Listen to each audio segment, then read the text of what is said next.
pieno di cuoio ce l'hai, è un amore da gridare sul prato, ma basta il fiato per farlo, sai, arrivare alle mani è sempre sbagliato, qualunque sia un'idea è giusta per chi ce l'ha, qualunque sia la mia, io la difendo, ma senza che diventi follia. Noi, azzurramente noi azzurramente insieme, è bellissimo se vuoi, noi, azzurramente noi.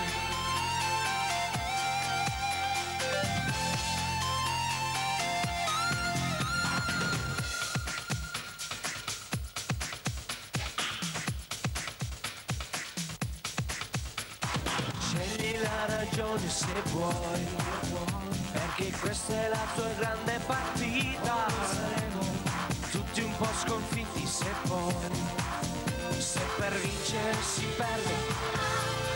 perde una vita. Noi, azzurramente noi azzurramente insieme, è bellissimo se vuoi, noi, azzurramente noi. No, amico no, non è così che si diventa più forti. No, ti dico no, alla violenza rispondiamo di no. Noi, azzurramente noi azzurramente insieme, è bellissimo se vuoi, noi azzurramente insieme.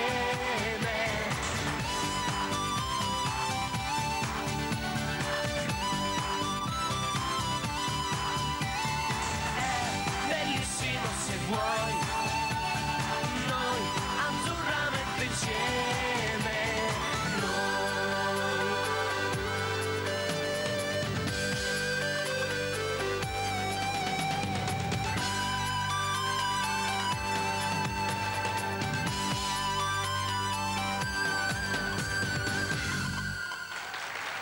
Enzo Belmonte, bei uns in der großen Freizeit. Hallo Enzo. Ciao, bello, ciao. sagt man doch. Bella. Wir gehen in diese Richtung. Andiamo di qua. Das ist ja das Einzige, was ich in Italienisch kann. Ciao Amore oder Ciao Bello oder sowas. Deswegen konnte ich leider wieder diesen Musiktitel nicht so gut verstehen, aber es hat ja einen ganz ernsten Anlass, über was du da singst. Ja, dieser Titel handelt oder spricht über Gewalt beim Fußball. Also das ist eine Message, dass Gewalt bei Fußball nichts zu tun hat. Und wie kamst du gerade auf diesen Titel? Bist du so Fußballfan oder hat dich irgendwas inspiriert dazu? Eigentlich bin ich nicht so ein großer Fußballfan, aber dennoch waren wir letztes Jahr im Sommer, im Herbst, als wir an diesem Thema arbeiteten, war diese Weltmeisterschaft auch. Und das war für uns ein Anlass, diesen Text zu schreiben. Wo da so viel Gewalt außenrum war. Richtig. Und jetzt fragt sich natürlich auch jeder, wie kommt es überhaupt, dass du so gut Deutsch sprichst? Ja, ich habe sehr, sehr lange in Deutschland gelebt. Meine Eltern waren hier in Deutschland und sind wieder zurück nach Italien. So wie du selber auch. Dort hast du dann mit ganz Großen aus dem Musikgeschäft gearbeitet. Zum Beispiel diesen Text von dem Song, den du gerade präsentiert hast, hat ja der Songtexter von Eros Ramazzotti geschrieben. Also hast du da gar keine Berührungsängste mit Eros zum Beispiel? Nein, ich denke nicht. Ist das ein Vorbild oder auch ein gleichwertiger Kollege? Ich denke, wir sehen uns als Kollegen, auch wenn er schon etwas weiter ist. Aber ich werde diesen Weg auch gehen, denke ich. Du wirst ihn einholen. Du hast zum Beispiel dann auch mit Zucchero gearbeitet. Das sind ja auch so, ist eigentlich ein ganz großer, auch in Italien vor allem, besonders für dich ein Vorbild irgendwo auch, ne? Ja, ich denke, alle, die den großen Sprung geschafft haben, sind Vorbilder. Ich denke auch in erster Linie bei dieser italienischen Nacht in der Saarlandhalle in Saarbrücken. Da hast du mit Bocelli gesungen. Da waren Bocelli, Zucchero, alle mit dabei und ich denke, dass das ein guter Anfang war. Du hast ja auch schon diverse Fans, nicht nur in Deutschland, nicht nur in Italien, sondern gleich auch noch ganz woanders.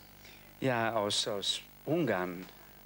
Also ich habe ein paar Briefe bekommen von einem Mädchen, das 13, 14 Jahre Sie schickte mir immer wieder ganz liebe Briefe, so mit Fotos drin von ihrer Katze, von ihr. Also so ganz privat. Ja. Und wenn sie zum Beispiel Probleme hat, schreibt sie dir das dann auch? Oder antwortest du überhaupt auf solche Briefe? Ja, es sind schon auch immer wieder mal Schulprobleme oder sowas, was kommt, aber da ist es immer sehr schwierig, das Richtige zu antworten.